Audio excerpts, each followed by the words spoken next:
Hello friends, कैसे हैं आप।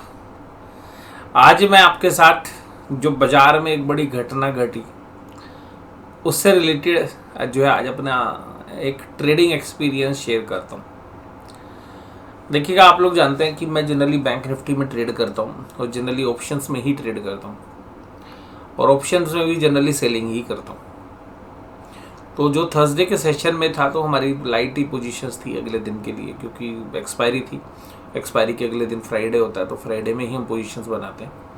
बट हमारी पोजीशन HDFC बैंक के अंदर जो है फ्यूचर्स के जो है लोड प्लस थे और अल्टीमेटली रीज़न ये था कि जो हमारे पिछले महीने के अंदर जो लॉसेस थे पुट सेल करने की वजह से, उसकी वजह से मैंने डबल पोजीशंस बना ली थी। ये मैंने आपके साथ चर्चा भी की थी। फिर जब बाज़ार के अंदर हमने कुछ पुट भी सेल की थी, कुछ कॉल भी सेल की थी। अब जब बाज़ार ऊपर जाने लगा, शुरू में इनिशियली बैंक निफ्टी 36,500 के आसपास रहा, उसके ऊपर चलने लगा और सुबह हालांकि वीक था, तब हमने जो है कॉल सेल करनी शुरू की और जो अपनी जो है पुट के अंदर जो प्रॉफिट्स आ रहे थे वो हमने लिए, लेकिन हमारी पुट जो है आउट ऑफ द मनी हो गई थी। तो क्योंकि वो 35,500 की पुट थी या 36,000 की थी, तो उसको हमने कवर किया। बाजार और तेज हो गए और सबसे खास बात ये कि HDFC बैंक तेज हो गया। HDFC बैंक 1400 पे चला गया, HDFC बैंक का फ्यूचर 1390 पे आ गया। तो मेरे दिमाग ने काम किया कि चलो यार इस पोजीशंस को स्विच कर दें। तो उस पोजीशंस को मैंने दोबारा से पुट में स्विच कर दिया। तो पुट में हमें 20 रुपये एक्स्ट्रा मिल रहे थे और मेरा टारगेट यही था कि 70-80 रुपये जो है वही लेने हमें, और हमें 20-22 रुपये यहाँ पे बन गए हैं और पोजीशन डबल हो गई है। तो अल्टीमेटली हमारी जो 20 रुपये काम है वो 40 रुपये में हो गया। तो मैंने अपनी पोजीशंस वहाँ पे लाइट कर ली और रीज़न ये था कि ऊपर जा नहीं रहा था, कि 1404-3 के आसपास गया, फिर वो अटक रहा था वहाँ पे। हालांकि मुझे कोई ऐसा आभास नहीं था कि ऐसी जो शाम को गिरावट होगी। तो तकरीबन 12:30 बजे के आसपास, 1 बजे के आसपास पोजीशंस हमने लाइट कर ली। कुछ हमने जब बाज़ार ऊपर जाने लगा तो हमने जो पुट है वो भी अपनी जो है नीचे से प्रॉफिट बुक करके थोड़ी ऊपर की तरफ ले आए, यानी कि थोड़ा सा एग्रेसिवली, क्योंकि अब हमें पता है वो तो आउट ऑफ द मनी होगी तो प्रॉफिट्स होंगे नहीं कितने। तो हमने वो अपनी पोजीशंस हैं वो तकरीबन वहाँ पे प्रॉफिट बुक करके 36,500 की तरफ हमने शिफ्ट कर दी और कुछ मैंने 37,000 पे भी जो है शिफ्ट की थी। लेकिन 37,000 पे थोड़ा सा ट्रेड लेने के बाद समझ में आया कि यार यहाँ पे ज़्यादा रिस्क हो सकता है, तो 37,000 को हमने बराबरी पे ही जो है निपटा दिया और 37,000 की हमने कॉल बेची और 36,500 की भी कॉल, यानी कि मंदी भी की। और इसके लिए जो कुछ दूर की out of the money call put है वो हम जनरली खरीदते ही हैं अपनी पोजीशंस पे हेज करने के लिए। बट इंट्राडे हम इतनी पोजीशंस नहीं लेते। ओवरनाइट पोजीशंस को ओवरकम करने के लिए, जो रिस्क है उसको ओवरकम करने के लिए 3.25 3.30 पर के बीच में जो भी होता, क्योंकि सस्ते प्रीमियम होते हैं उस टाइम पर, जो भी दिन का प्रीमियम होता है वो डिके हो चुका होता है, तो जनरली हम ये उम्मीद करते हैं। लेकिन बाजार ने भाई साहब ऐसा झटका दिया कि 2:45 के बाद बाजार एकदम नीचे की तरफ आए। तो हमारे कॉल्स में प्रॉफिट हो रहे थे और हमें ये उम्मीद था कि यार इतना स्ट्रॉन्ग बाजार है तो अभी थोड़ी देर में फिर पुल बैक कर जाएगा। लेकिन बाजार ने ऐसा झटका दिया कि भाई साहब सारी पुट के अंदर एक्सेसिवली, जो हमने नहीं सोचा था, क्योंकि जो अब अगर out of the money put भी खरीद रखी होती तो भाई थोड़ा सा सेफ हो जाते। तो वहाँ पर जो भी हमने पुट सेल कर रखी थी, अचानक जो है वहाँ पे लॉस बढ़ गए।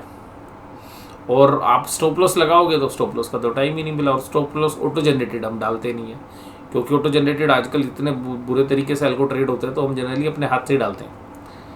अब जब वो हुआ तो भाई साहब अच्छा खासा प्रॉफिट पहले तो फ्लैट हुआ और फिर वो नेगेटिव चला गया। तो कुल मिलाकर अब क्या करना चाहिए था मुझे, आप ये बताइए। अब मुझे जो चार्ट से समझ में आया उस समय, और चार्ट भी छोड़िए, जो मुझे प्राइस एक्शन समझ में आया, उसके बाद मुझे समझ में आ गया कि भाई साहब एक्सिस बैंक को ये आज धुलाई कर रहे हैं। HDFC एक्सिस बैंक सॉरी और HDFC बैंक में ऊपर जाने नहीं दे रहे, कोटक को जाने नहीं दे रहे, ICICI बैंक को अच्छा जाने नहीं दे रहे, ऊपर से वॉल्यूम के साथ सेल ऑफ हुआ है। तो मेरे पास जितनी भी पोजीशन थी उसकी तकरीबन 60% से 70% मेरे दिमाग ने एक ही काम स्ट्राइक किया, भैया कॉल बेचने से काम नहीं चलेगा। तो मैंने उसकी हेजिंग करने के लिए फ्यूचर सेल कर दिए। और क्योंकि अगर बाजार अब ज़्यादा गिरेगा, क्योंकि हमारी जो पुट है वो इन द मनी हो गई है, क्योंकि 36,500 की और 36,000 की पुट है, और कॉल का प्रॉफिट हम पहले ले चुके थे।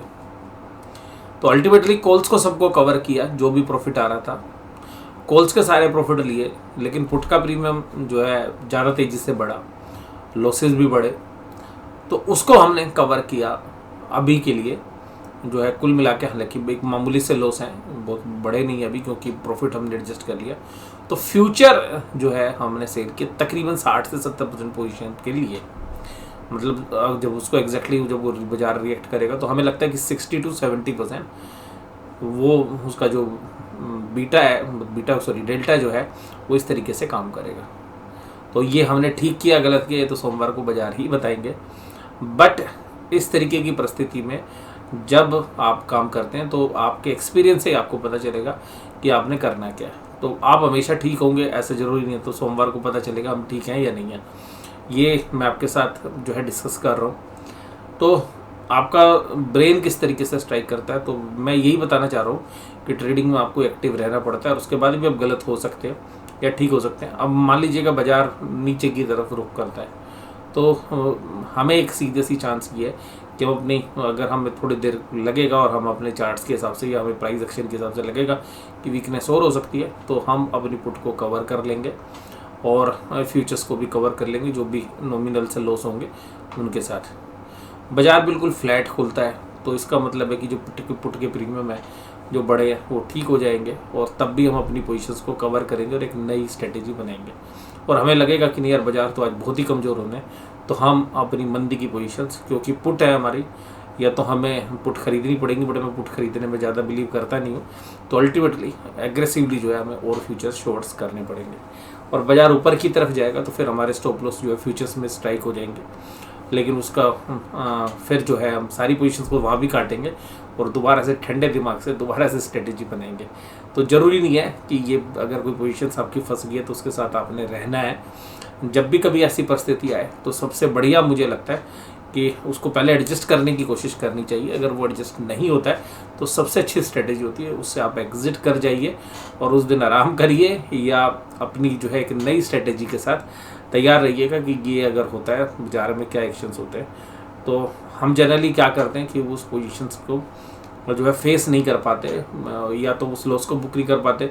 जैसे मान लीजिएगा मैं ही पुट का लॉस बुक करने के लिए तैयार नहीं हुआ, बट मुझे लगा कि भाई अब मंदी हो रही है तो चलो भाई फ्यूचर ही शॉर्ट मार लेते हैं। तो हालांकि काफ़ी हद तक जो है वो पोजीशंस हमारी हेज है, ऊपर जाएगी तो फ्यूचर में लॉस होगा लेकिन पुट में जो लॉस हो रहा है वो ख़त्म हो जाएंगे। नीचे जाएगी तो पुट में लॉस बढ़ेंगे लेकिन साथ साथ फ्यूचर में भी प्रॉफिट्स आएंगे।